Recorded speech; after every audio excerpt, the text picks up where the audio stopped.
האם זה באמת סגולה בדוקה? הסגולה ללמוד בזה? Erev Tov and good evening, everyone. We are in the Zera Shimshon on Parshas Vayeira. We're going to be looking at Os Hey, section number 5. Before we get into the Zera Shimshon text itself, let's take a look at a pasuk that the Zera Shimshon is going to be focusing on. This is Bereshis Perek Yudches, pasuk Tes. And what's happening here is the Malachim have come disguised as human beings. The three Malachim are disguised as human beings, and Avram has convinced them to come in and to allow him to serve them and to bring them food and to bring them water to wash their feet. And he really, and they're sitting under the shade of the tree. He's taking excellent care of his guests. And here's a little bit into the situation after he brings them some food. This is what the Malachim say to Avram. Vayomru Elov, and they said to him, Aye Sarah Ishtecha, where is Sarah, your wife? Vayomer, and he said, Hine va'ohel, behold, in the tent. So apparently what's happening here on the basic level is that the Malachim noticed that Sarah didn't seem to be around. She hadn't made an appearance, right? Abraham has been handling everything. He has run to greet them. He has gone out of his way to convince them and persuade them to come to his tent, and he's preparing food for them and starting to serve them food. And they haven't seen a sign of Sarah. They haven't seen Sarah at all. So they ask Avram, "Where is Sarah, your wife?" And he says, she is in the tent. That's the pasuk. Now, before we get into the Zera Shimshon, I want to just point out one thing that has great significance, and that is, if you look in a Chumash, or if you look in a sefer Torah, of course, you will see that on the word Elov, the second word in the pasuk, Vayomru Elov, and they said to him, and the to him is referring to Avraham. There are 3 dots above that word, or I should say there are dots above 3 of the letters. There's a dot above the Aleph, there's no dot above the Lamed, there's a dot above the Yud, and there's a dot above the Vav. So the letters Aleph, Yud, Vav have dots above them, and that is going to be talked about in the Zera Shimshon and explained to us. Now we're ready to get right into the piece, Parshas Vayeira, Os Hey. Pasuk, the pasuk says, and this is the pasuk we just read, Vayomru Elov, and they said to him, meaning the Malachim said to Avraham, Aye Sarah Ishtecha, where is Sarah, your wife? Isa b'medrash. It is stated in the Medrash Rabbah, Veheviu gam Rashi b'Chumash, and Rashi brings this down in his commentary on Chumash. So if you look in Rashi, you'll see this comment that's coming up. Nokud al ayo, in the word elov, as we pointed out, the second word in the pasuk, elov, aleph, lamed, yud, vav, there are dots above the aleph, the yud, and the vav. Ayo, which by itself means where is he? Lomar, to say she'af l'sara sha'alu, that the Malachim also asked Sarah, Aye Avraham, where is Avraham? Ad Kahn Lashono, until here is a quote, ends the quote from the Medrash Bereshis Rabbah. So let's make 100% sure we understand what's being said here. The pasuk told us that the Malachim asked Avraham, where is Sarah? The pasuk, and none of the psukim mentioned anything about the Malachim asking Sarah, where is Avraham? That just doesn't appear in the Torah at all. However, as we know, the Torah has lots of different ways to communicate information to us. And in this case, the Torah decided to use dots. So it put 3 dots above the Aleph, the Yud, and the Vav in the word Elov. They said to him, meaning to Avraham, and the dots above the Aleph, the Yud, and the Vav allow us to see the word Ayo. Where is he? And the Medrash Rabbah says what's being taught to us is that the Malachim did two things. The Malachim asked two questions. They asked Avraham at this time, where was Sarah? And then a little later, they asked Sarah, where was Avraham? And so we need to understand that those two questions were asked. Both of those questions were asked, and now the Zera Shimshon is going to talk about that. Next paragraph. Koshe, there's a problem here. Ma lohem lamalachim lishol bishvil Avraham. For what reason did the malachim ask about Avraham? De bishlama bishvil Sarah nicha. Zera Shimshon says it's perfectly understandable and it makes sense to us why the malachim asked Avraham about Sarah's whereabouts. That we understand, and we're going to talk about it now. But the Zera Shimshon says the question is, why did they ask Sarah about Avram's whereabouts? But first, let's look at why the malachim asked Avraham about Sarah's location. Kemoshe Amru Zichronim Livracha, as Chazal say in a Gemara and Baba Metzia, that the malachim asked this question for one of two reasons. Lehodia shetznua hayisa, to make it known and to emphasize, to accentuate the fact that Sarah was a modest woman. In other words, by asking Avraham, where is Sarah? It called attention to the fact that she had not come running out. She was not overly anxious to get involved in the conversations and to show herself off and to say, hi, everyone, welcome, I'm Sarah, your hostess. She didn't make an appearance at all. The malachim hadn't seen her, which means she was showing, she was demonstrating a high level of the quality, the midah, the character trait of tznius, of modesty. And by asking Avraham, where is your wife? They were calling attention to this fact. They were giving Avraham the chance to very proudly and lovingly say, Hine va'ohel, my wife is in the tent. She's a modest woman. She's not in a rush to show herself to everyone. Oh, or another reason why the malachim might have asked, Kedei l'shager lo kos shel bracha, or it was in order to be able to extend to her the kos shel bracha, the cup of blessing. We know that there is a custom to sometimes say birchas hamazon, to do the benching over a cup of wine.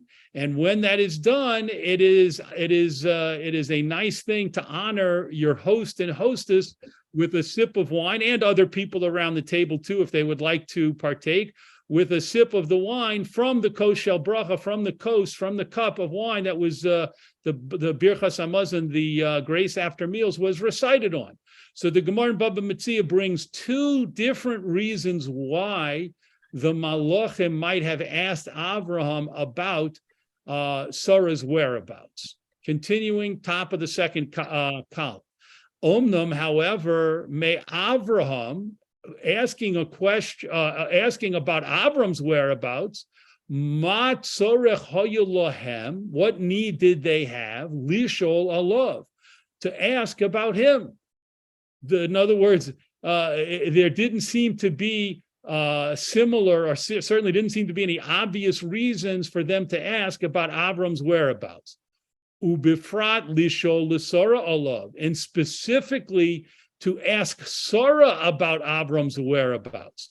V'ha, and behold, ein shoalim bishlom isha ella al yedei bala.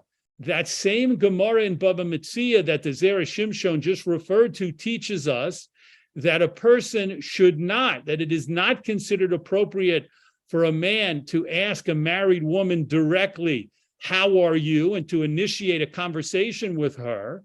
Ella al yedei bala, what's more appropriate is to ask the husband, and sir, please tell me, how is your wife? That's considered more appropriate.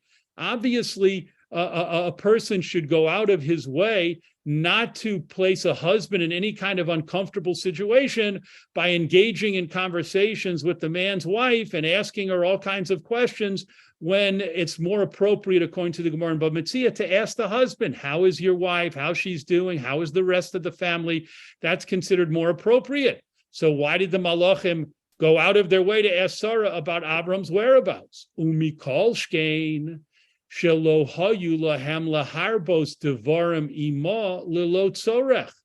And how much more is this true in this situation, that they should not have seemingly gone out of their way to carry on and initiate a conversation with Sarah lilo tzorech, with no need. Why was there no need for them to ask about Avram's whereabouts? Ho'il shahayu malachim, because after all, they were malachim. V'hayu yodim heichon hoya Avraham.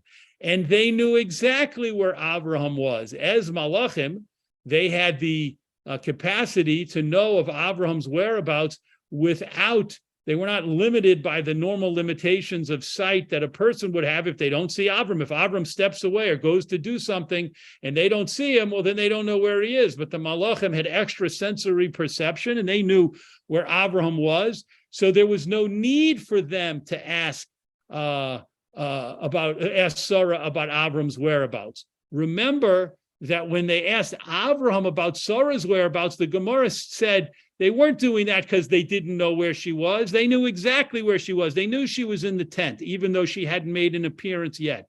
However, they asked Avraham for one of the two reasons brought in the Gemara, either to emphasize her tznius, her modesty, or to prepare her, to hint to Avram that they needed her to come out when it was time to share the koshel bracha with the hosts, with Avraham and with Sarah. But here, there didn't seem to be any reason for the malachim to ask Sarah about Abraham's whereabouts. Continuing, ve'od, and more so, she'eno mimidas derech eretz. It was not polite of the malachim to do so, to ask about Avram's whereabouts. Shahadover yodua, because it is a well-known thing. Shemi sheboim etzlo orchim. Someone who guests come to, if a person has guests and is welcoming guests to his home, who torud, he is going to be involved and busy, lahachin lahem tzarchei hasauda, to prepare for them the things that need to be served at the meal. And if you ask about the whereabouts of the host while the host is back getting things ready, then that's not considered polite. It should be understood to the guests that the host needs to be away taking care of things and getting things ready. And if you ask about him, it could be embarrassing to the host. It could be awkward to the host.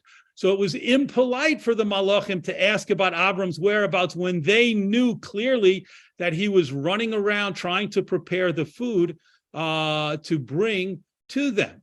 So the Zera Shimshon has posed his fundamental question, which is, we understand why the malachim asked Avraham about Sarah's whereabouts, and that's based on the two reasons in the Gemara and Baba Metzia, which we discussed.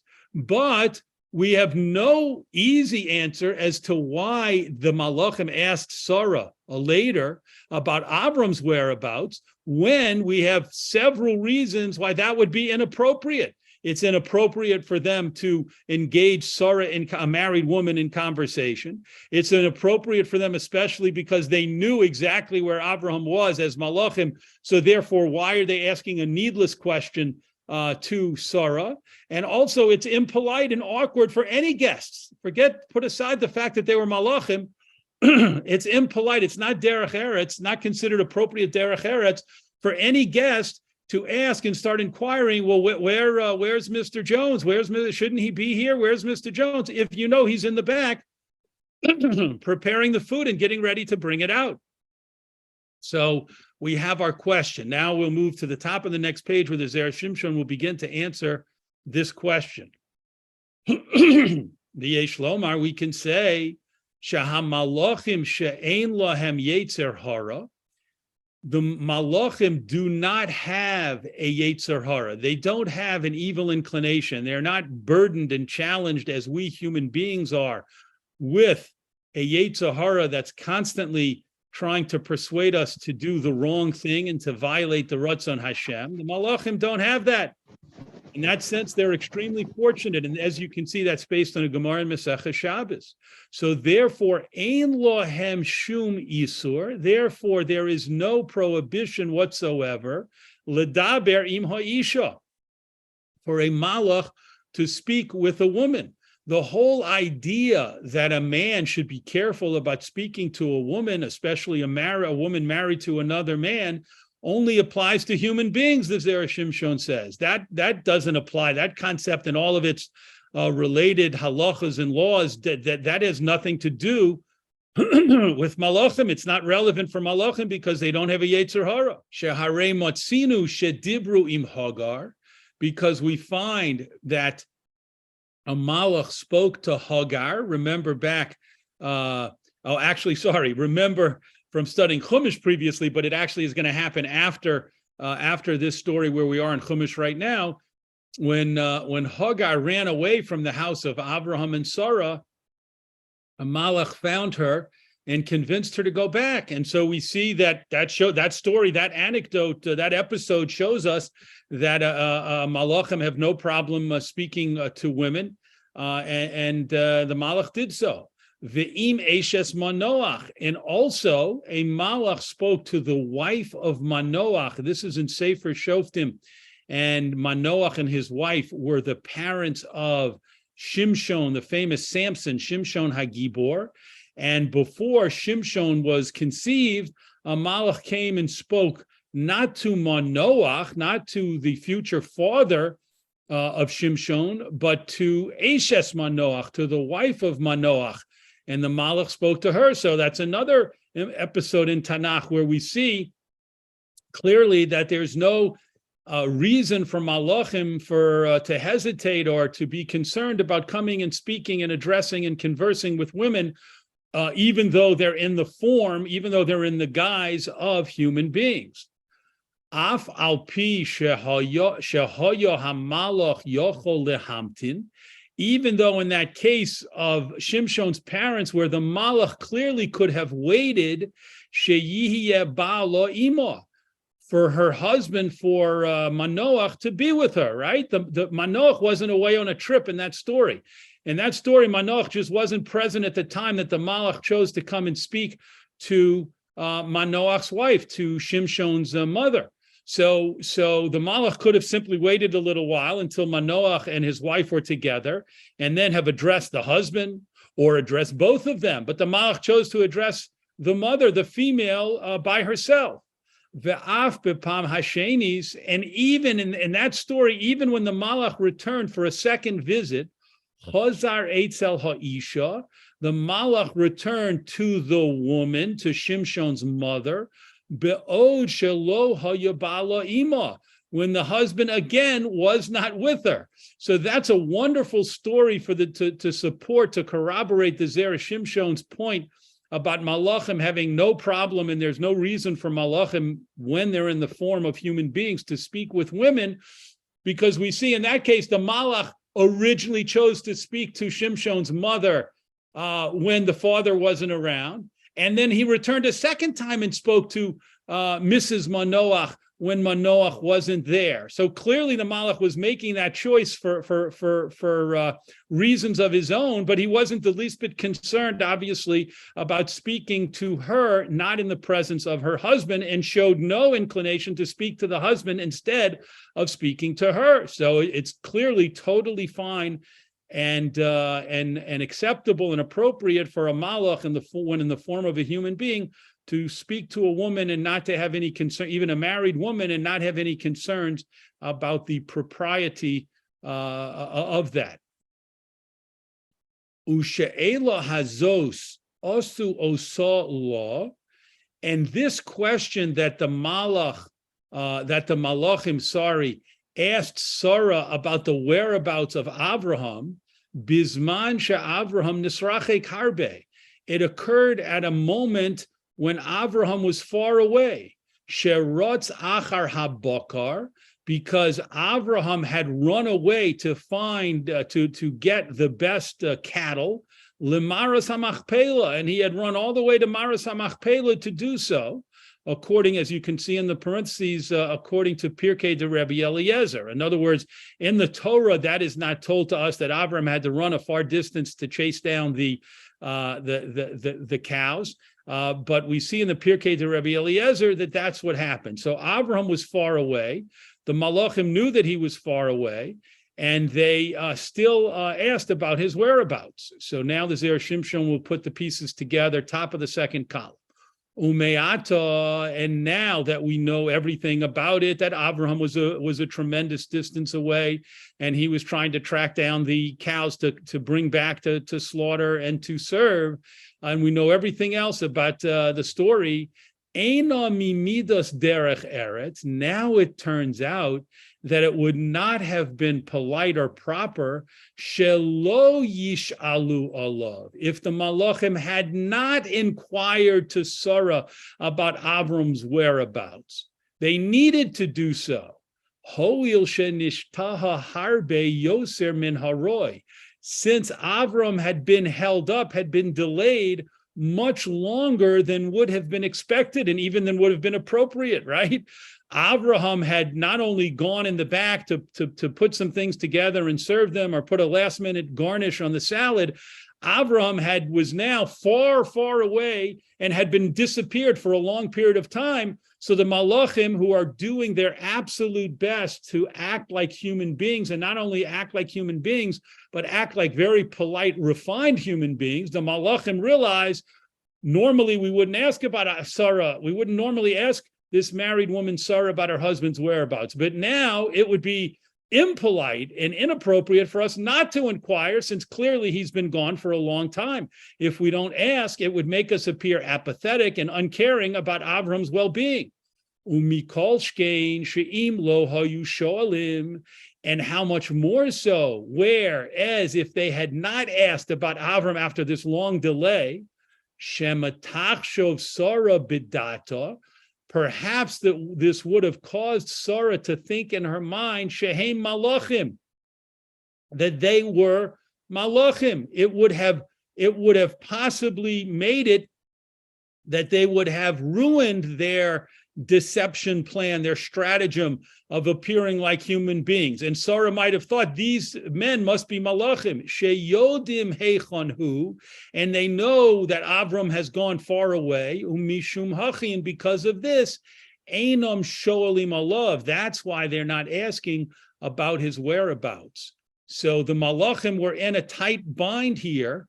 They had reasons why they felt it was not appropriate to ask Sarah about Avram's whereabouts, but now so much time had passed that they had two really good reasons why they should ask. Ulefichach, and therefore, sha'alu lo. Therefore, they asked Sarah about Avraham's whereabouts. So normally they would not have done so. But because of the specifics of this situation and Abraham's very, very long absence, the malachim did ask Sarah they did inquire about Abraham's whereabouts. Ubevadai she'amru lo, and definitely they also said to Sarah, she'ein sorach l'chol kach torach, that there was no need to go to so much trouble lahochin lahem tzarchei hasauda, to prepare for them a very elaborate meal.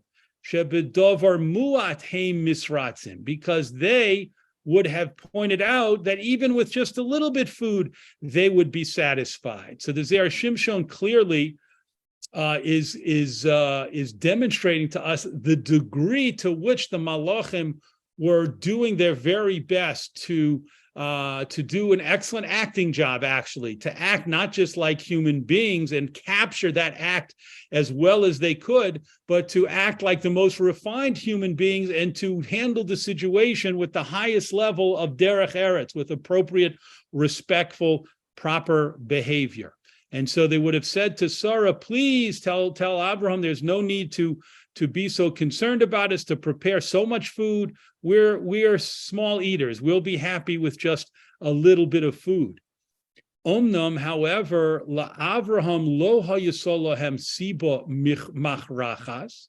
But now, if we go back to the first part of the story where they asked Avram about Sarah's whereabouts, the malachim did not have a siba machrachas, a compelling reason lishol al Sarah, to ask about Sarah's whereabouts. When the malachim asked about Sarah, there wasn't a practical reason to do so, certainly not a compelling one. Im lo lehodio shetznua hayasa, if not for the fact that they wanted to show and demonstrate what a modest woman she was, and give Avraham an opportunity to feel good about that and proud about that and to savor that moment. O kedei l'shager lo koshel bracha, or to ask about her whereabouts to show that they were planning to share the koshel bracha with her. And of course, these are the two reasons brought by the Gemara in Baba Metzia earlier as to why the Malachim did inquire to Avraham about Sarah's whereabouts. So we've learned many interesting things about this pasuk in Chumash, in this episode, this incident in Chumash with the Malachim and Avraham, and they're asking about asking Avraham about Sarah's whereabouts, and asking Sarah later about Avram's whereabouts, according to the Medrash. As it turns out, this is brought down in the Gemara Halacha that when a person is a guest in someone's home, it's appropriate to ask the hosts about the well-being of their spouses. So to ask the man about how his wife is doing, and to ask the woman about how the husband is doing, is considered a proper and an appropriate thing to do, and it's a way of making the host feel good because the guest is showing his or her concern about the well-being of the hosts. Yasher koach for joining in the learning tonight, and we look forward, God willing, to learning together in the Zera Shimshon next week.